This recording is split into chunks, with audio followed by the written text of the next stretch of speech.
Welcome to the three elements of TTT, or teacher talking time. Understanding TTT is one of the most important and basic elements of becoming an ESL teacher.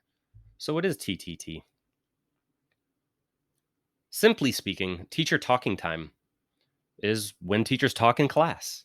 You can compare it with STT, or student talking time. If teachers take a TEFL course or a CELTA course, it's one of the first things they learn. And we understand it in terms of STT, student talking time, should be increased, generally speaking.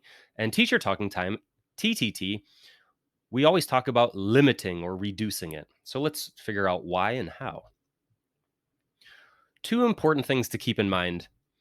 In many contexts, teachers are given classes with lower level students, lower level language ability, elementary level A1, A2 English. And with these students, newer teachers have an instinct to get in front of the class and talk and talk and talk. However, the more you talk as a teacher, it's usually true that the less students will understand. If you're standing in front of the class and giving a lecture, not many students are going to understand what you're talking about. The other thing to keep in mind is that you can think of it like a simple balance. The more teacher talking time you're using, the less time students will have to talk. So let's get into the three main elements of TTT.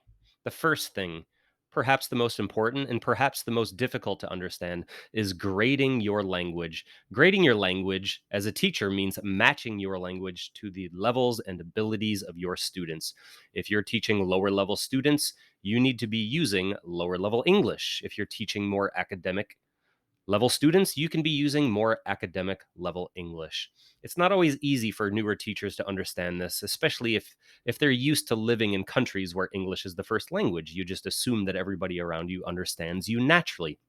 In a classroom, it is very different.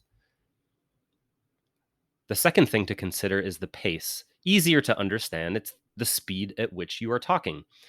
Again, if you are teaching lower level students, you may have to slow down, whether you're teaching smaller children or teenagers or even adults. If you're teaching students with limited language abilities, you might need to slow down. And this can make you uncomfortable too, because it might feel like you're treating them like children, but it is something that you just have to get used to. And the final aspect of TTT is brevity. That means just getting to the point. Whatever you want to say, you don't need a lot of language to actually say it. If you want students to open their books, for example, you can just tell them, please open your books. You don't need a lot of other language surrounding it. Would you please open your books to page 90? And let's look at the various aspects of hotels that we've been studying. Students don't need that. They just need to know that they should open their books. So, I hope you have a little bit more of an understanding of TTT. It's important because newer teachers, especially newer teachers, tend to overestimate how much their students actually understand. We have to be very conscious of what we are saying and the language we are using to say it. So, happy teaching. For more teacher tips, please follow ProEd.